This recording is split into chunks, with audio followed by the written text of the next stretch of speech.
ನಮಸ್ಕಾರ, ನಾನು ಮಹೇಶ್ ಶೆಟ್ಟಿ ತಿಮರೋಡಿ.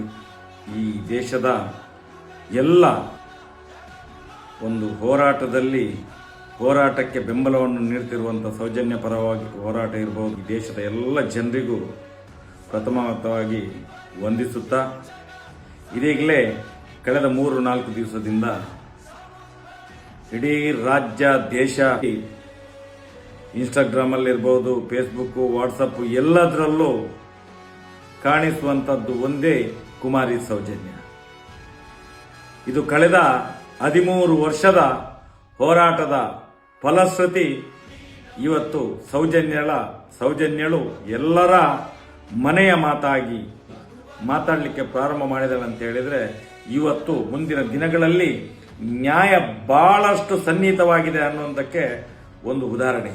ಶಮೀರ್ ಅಂತ ಒಬ್ಬ ಹುಡುಗ ಒಂದು ವಿಡಿಯೋ ಮಾಡಿ ಬಿಡ್ತಾರೆ. ಅದರ ಬೆನ್ನಲ್ಲಿ ಏನಾಗಿದೆ ಅಂತ ಹೇಳಿದ್ರೆ, ಅವರಿಗೆ ಎಲ್ಲ ಈ ಅತ್ಯಾಚಾರಿಗಳ ಪರವಾಗಿ, ಈ ಕಾಮಂದರುಗಳ ಪರವಾಗಿರುವಂತ ಬೆದರಿಕೆ ಹೋಗ್ತದೆ.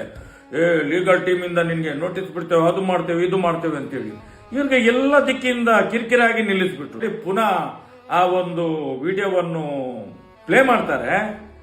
ಈಗ ಈ ಹೊತ್ತಿಗೆ ಆಗುವಾಗ ಅದು 1 ಕೋಟಿಗಿಂತ ಮೇಲೆ ಹೋಗಿದೆ.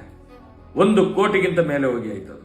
ನಾನು ಹೇಳುವಂಥದ್ದು, ಇವತ್ತು ಜನರಿಗೆ ಆ ಧರ್ಮಸ್ಥಳ ಗ್ರಾಮದಲ್ಲಿ ಆದಂತ ಅತ್ಯಾಚಾರ, ಕೊಲೆ, ಸುಲಿಗೆ, ವಂಚನೆ, ದರೋಡೆ ಎಲ್ಲ ರೀತಿಯ ಅಕ್ರಮಗಳನ್ನು ಬಯಲಿಗೆ ಎಳೆದಂತ ಒಂದು ಆ ವಿಡಿಯೋ ಇವತ್ತು ಇಡೀ ವಿಶ್ವಕ್ಕೆ ಮಾದರಿಯಾಗಿದೆ. ಮುಂದಿನ ದಿನಗಳಲ್ಲಿ ಆ ವಿಡಿಯೋವನ್ನು ಯಾರು ನಿಲ್ಲಿಸಲಿಕ್ಕೆ ಪ್ರಯತ್ನ ಪಡ್ತಾನೋ, ಒಂದು ಎಳ್ಳಿನಷ್ಟು ಇವರಿಗೆ ತೊಂದರೆ ಆದ್ರೆ ಮುಂದಿನ ದಿನದಲ್ಲಿ ಇದಕ್ಕೆ ನಾವು ಏನಾದ್ರೂ ಉತ್ತರ ಕೊಡ್ಲಿಕ್ಕೆ ಪ್ರಾರಂಭ ಮಾಡಿದ್ರೆ